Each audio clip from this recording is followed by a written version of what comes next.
If not caught right away, the hantavirus can be deadly. The case fatality rate is about 30% for hantavirus. In California, people contract the hantavirus when infected deer mice leave behind fresh droppings, urine, saliva, and other bodily fluids.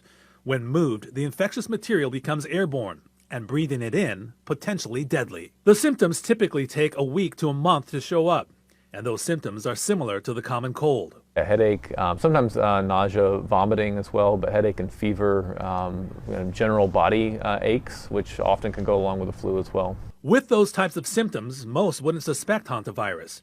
But if it progresses in the body, the individual can develop hantavirus pulmonary syndrome.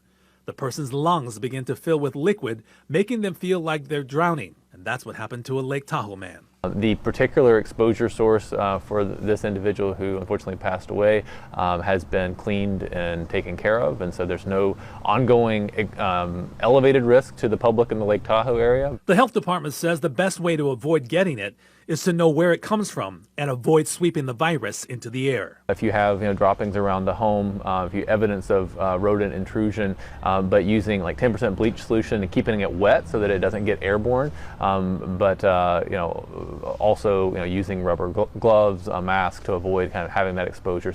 In Placer County, Walter McCullough, KCRA 3 News. We told you last week about a Spokane man in his 50s who died from hantavirus. And this was Spokane County's first hantavirus case and death. But hantavirus has now killed 5 people across the state just this year. That's the most since 1999. It's a rare disease, they say, spread from mouse droppings. Joining us this morning is Mark Springer from the Spokane Regional Health District to explain what exactly we need to know about this.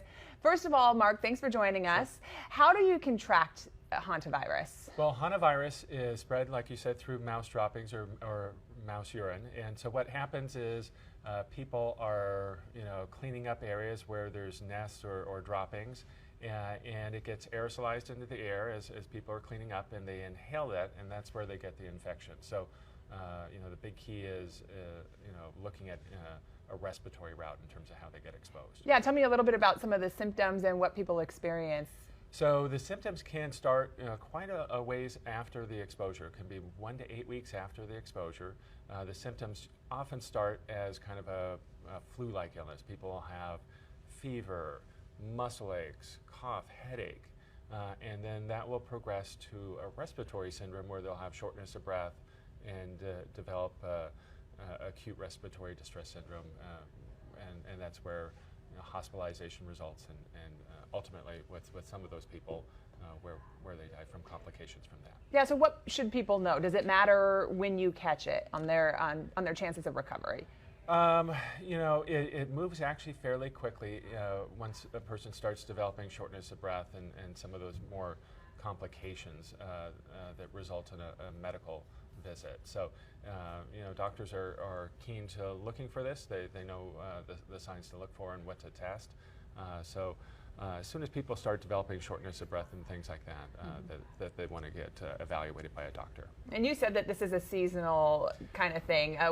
What can people do to avoid it then? Yeah, oftentimes it's seasonal, but because it's related to kind of exposure to mouse droppings, and we tend to do that when we're cleaning out a cabin, we're cleaning out an RV, getting ready for the spring or summer activities. So that's when we start to see a lot of those cases. And so what people can do is they can focus on, if they're seeing rodent droppings, they can protect themselves by spraying down that area with a bleach solution, making sure that they're wearing a respirator when they're cleaning out those areas, and that'll provide pretty good protection for that. All right, Mark, thanks so much for joining us this morning. We Thank appreciate your time. Okay. We'll toss it over to Les.